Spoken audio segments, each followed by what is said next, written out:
Okie dokie, Gina. How are you doing today? I'm great, Gail. How are you?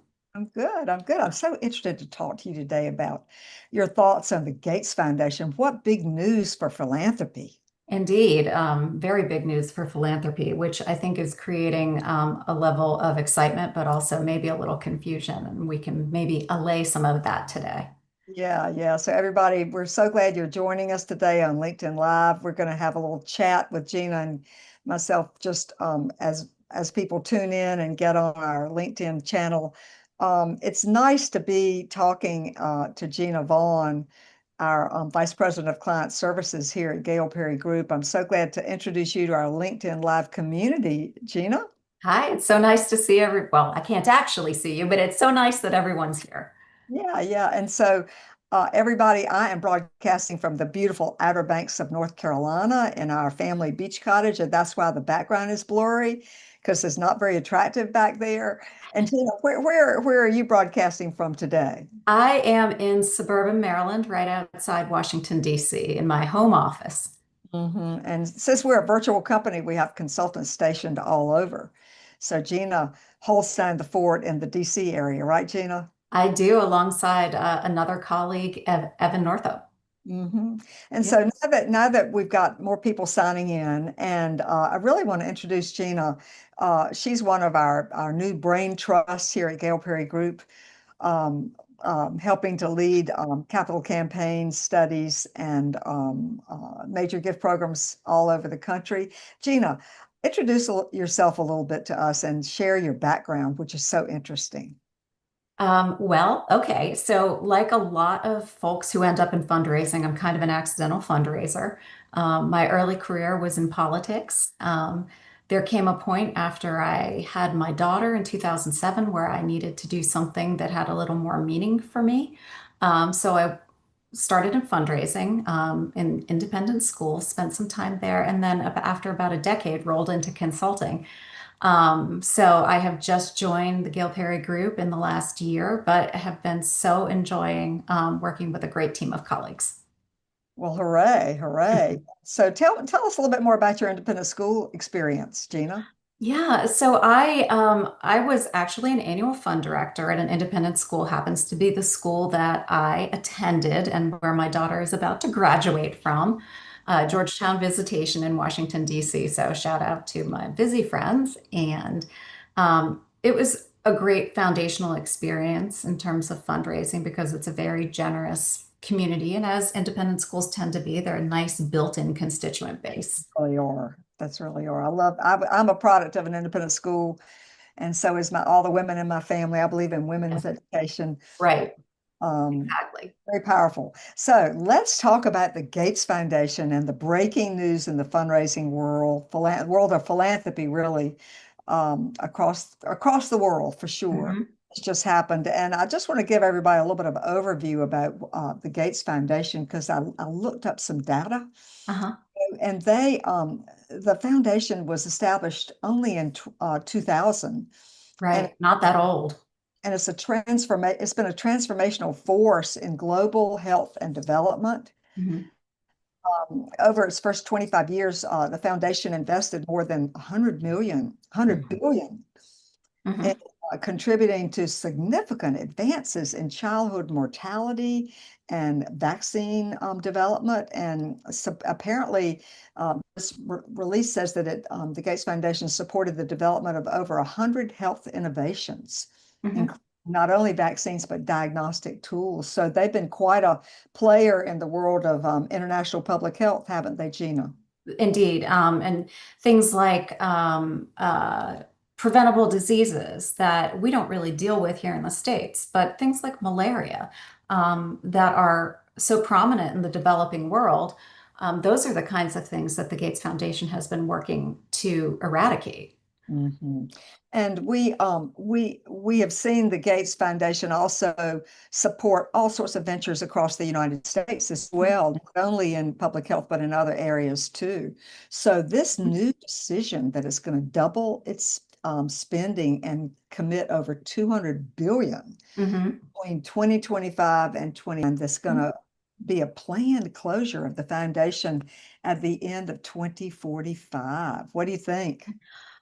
Well, so the interesting thing is what got you and I, of course, started talking about this, Gail, was that I have heard, and you've probably heard from a number of nonprofit staff and more particularly board members, this idea that potentially the sunsetting of the organization and the accelerated giving might mean that there is just more um, funding out there for the asking.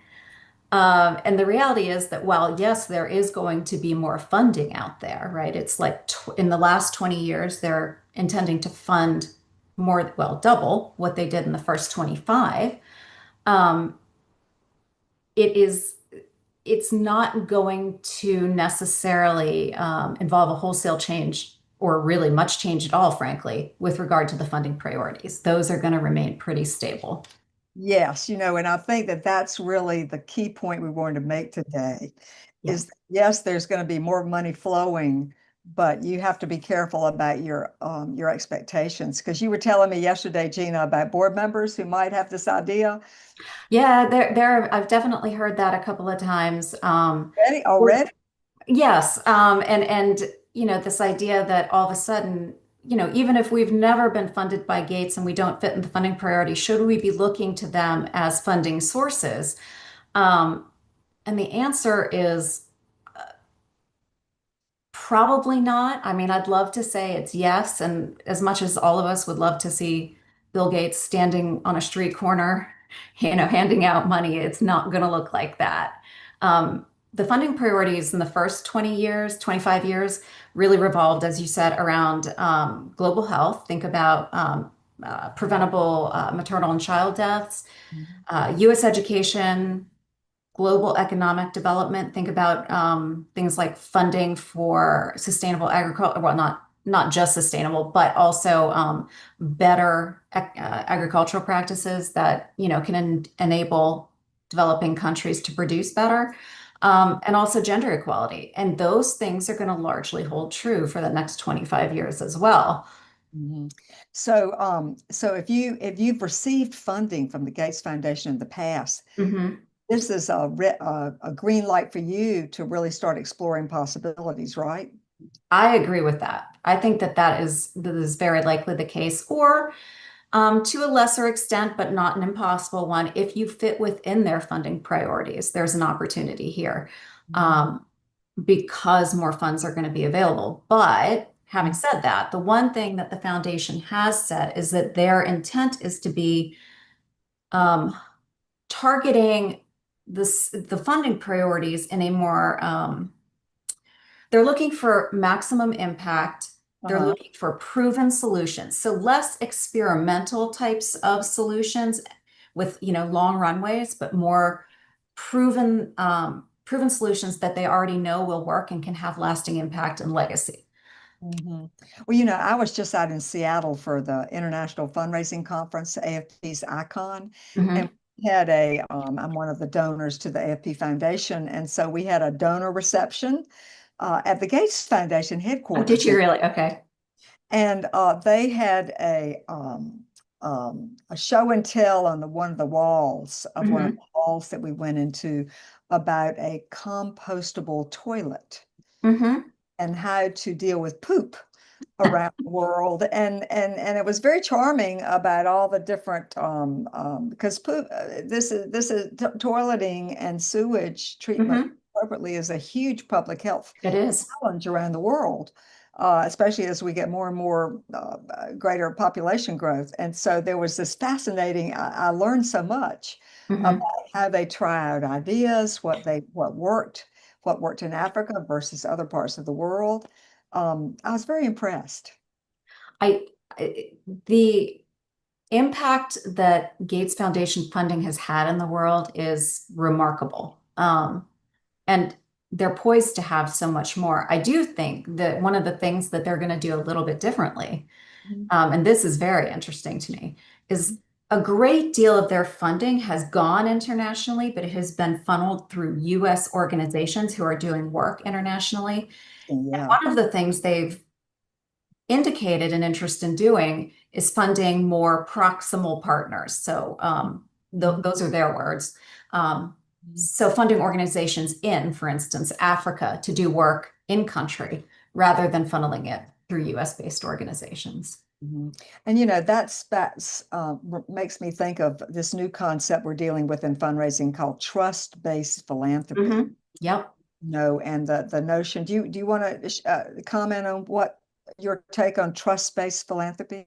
Well, I think it is establishing a relationship between funder and fundee where um, the the funds are used responsibly, stewarded responsibly. And so you build up this relationship where the funder is comfortable renewing support over and over again because the organization, whatever it might be, has proven itself trustworthy in its use of funds.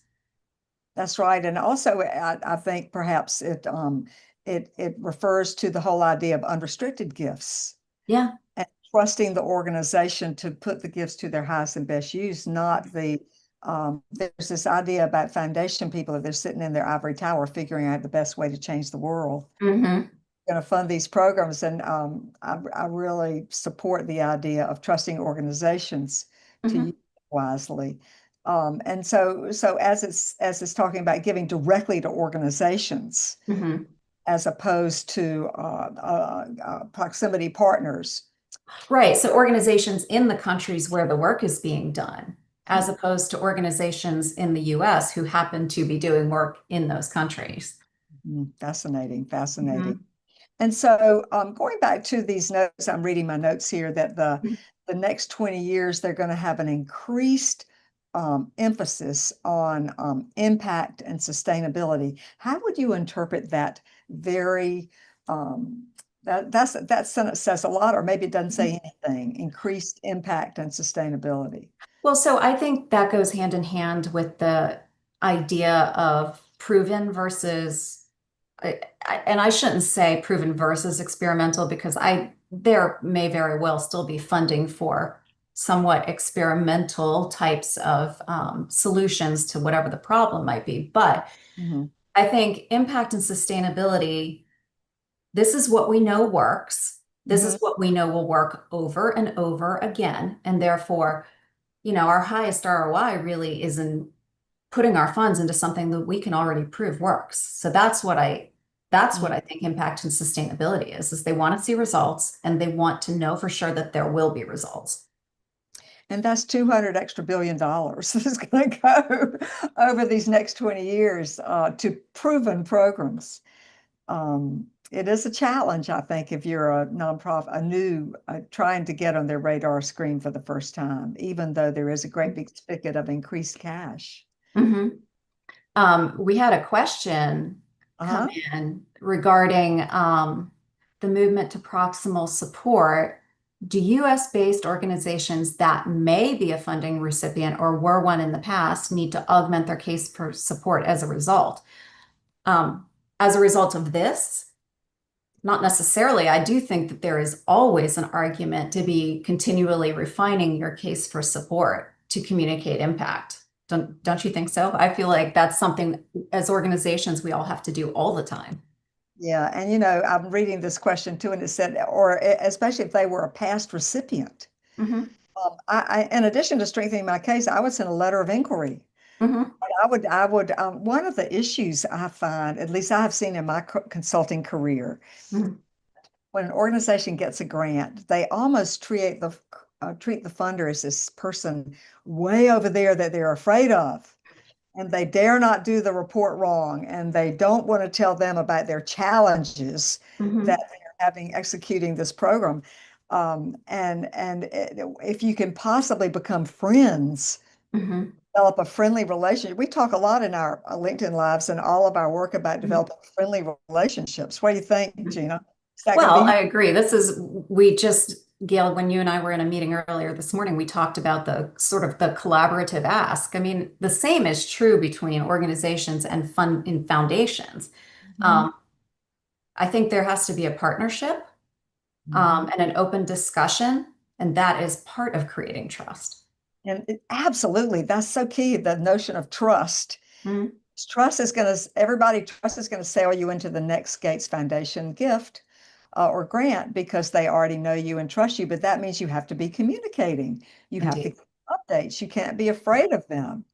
No, you can't be afraid of them. I And mean, you, you do, foundations come with, a set of guidelines and you do have to follow them, of course. Their applications are what they are and you have to write what they ask, but also there are humans, Mhm.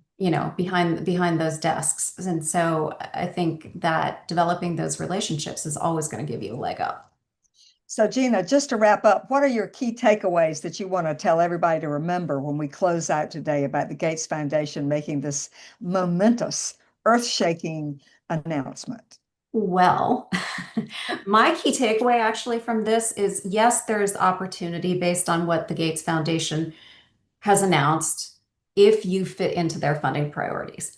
Mhm. But also, I think that your organization has the greatest hope of achieving success with individuals who are already engaged, who already believe in your mission, and with whom you can establish this kind of trusting relationship to fully leverage the capacity that may already be sitting in your database.